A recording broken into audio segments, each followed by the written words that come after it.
Au cours des dernières 24 heures en géopolitique aux États-Unis, le président Donald Trump a déclaré qu'un changement de pouvoir en Iran serait la meilleure chose qui puisse arriver, alors que Washington envisage une possible action militaire contre Téhéran. Le ministre iranien des Affaires étrangères, Abbas Araghchi, est arrivé à Genève pour un deuxième cycle de discussions nucléaires avec les États-Unis. Le guide suprême Ali Khamenei a averti qu'un échec pourrait déclencher un conflit régional plus large. En Chine, la Chine a accordé l'entrée sans visa aux citoyens britanniques et canadiens, portant le total à 79 pays, alors que Pékin cherche à stimuler le tourisme et les relations commerciales. Aux États-Unis, l'acteur oscarisé Robert Duvall, connu pour ses rôles dans Le Parrain et Tendre Bonheur, est décédé à l'âge de 95 ans. En Ukraine, le Bureau national anticorruption d'Ukraine a annoncé avoir arrêté l'ancien ministre de l'énergie, German Galuchenko, alors qu'il tentait de franchir la frontière, dans le cadre d'une vaste enquête pour corruption. En Corée du Nord, le dirigeant Kim Jong-un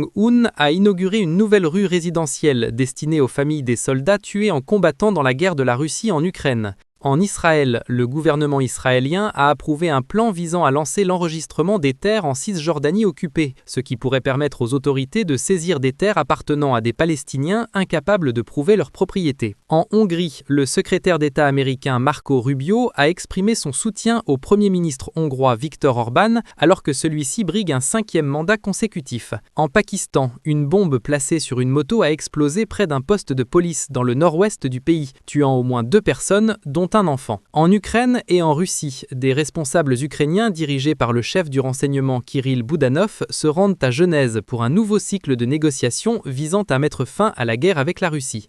Tu veux comprendre ce qui se passe vraiment dans le monde? Abonne-toi à Zone Géopolitique.